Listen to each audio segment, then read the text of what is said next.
Here we go, the famous plankton problem. There were so many memes about this on Twitter. Type in AP Calculus BC plankton problem and it will come up. All right, this problem was quite difficult to grade that year as well. All right, here we go. So we have, all right, let me just get a highlighter here. So you have this density function. Okay, at a depth of h meters, the density of plankton in millions of cells per cubic meter. So imagine you have a cubic meter and you have millions of cells in each of those cubic meters is modeled by this function. During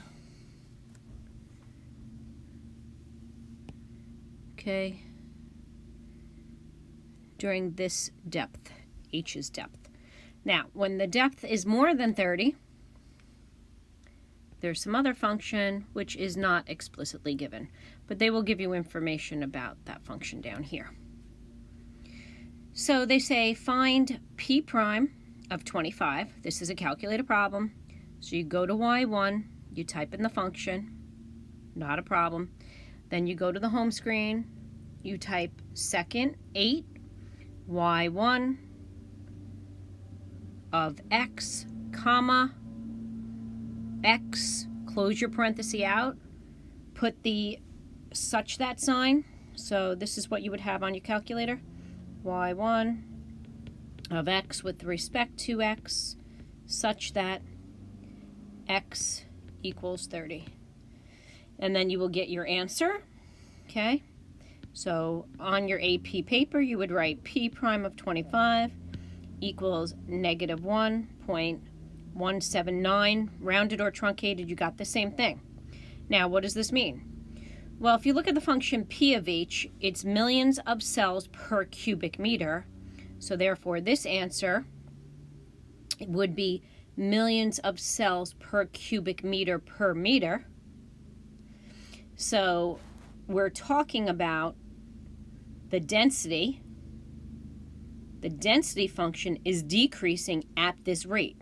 So you would say the density function is decreasing at, now you already said decreasing, so since you already said decreasing, you don't put a negative because the word decreasing means negative. Lots of students get that wrong. Density function is decreasing at 1.179 millions,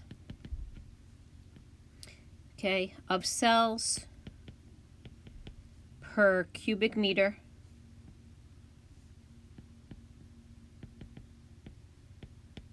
per meter. All right, let's look at part B. So part B, you're considering a vertical column of water in this sea with horizontal cross sections. Now those horizontal cross sections have a constant area of 3 square meters. So if you picture this, you have 3 square meters is your base, right? So you have this little base, 3 square meters. And then you have this vertical column. Okay? So it says here that to the nearest million, how many plankton cells are in this column of water between 0 and 30?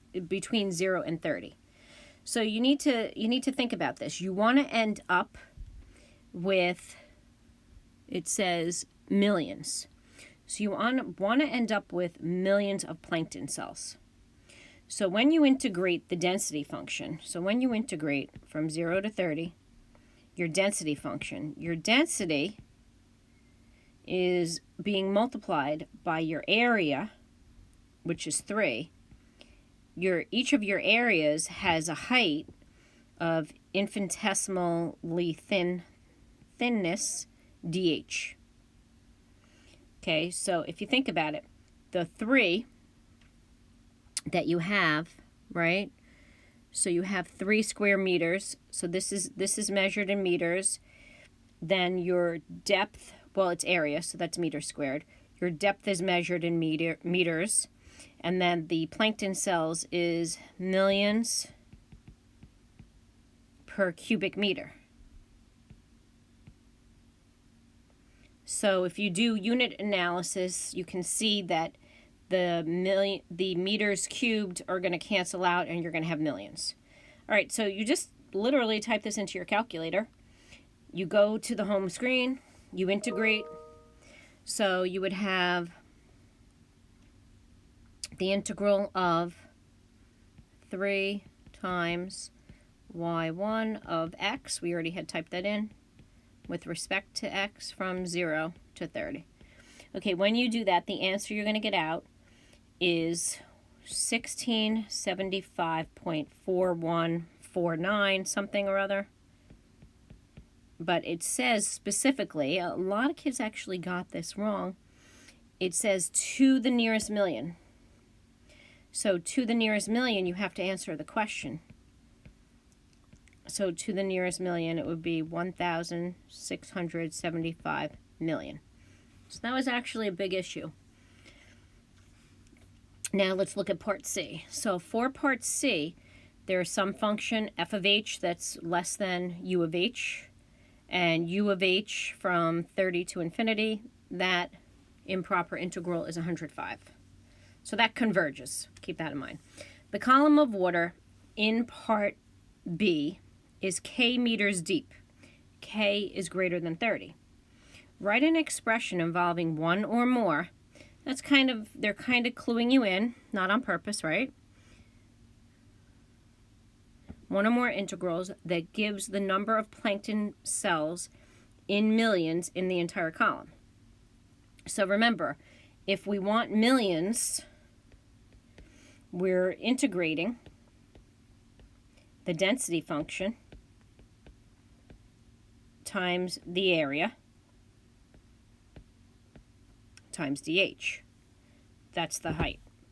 Okay, now this goes from 0 to 30. We already knew that. But then from 30 to k, now it doesn't tell you what k is. It just says that it's some number k. This would be your f of h times 3 times dh. Okay, however, we have a bound on this. We know that f of h times 3 times dh from 30 to k has to be less than or equal to u of h, right? So what you would have then is this function here is equal to the 1675 plus the f of h function. But then we know that this is less than or equal to 1675 plus from 30 to k u of h times 3 times dh.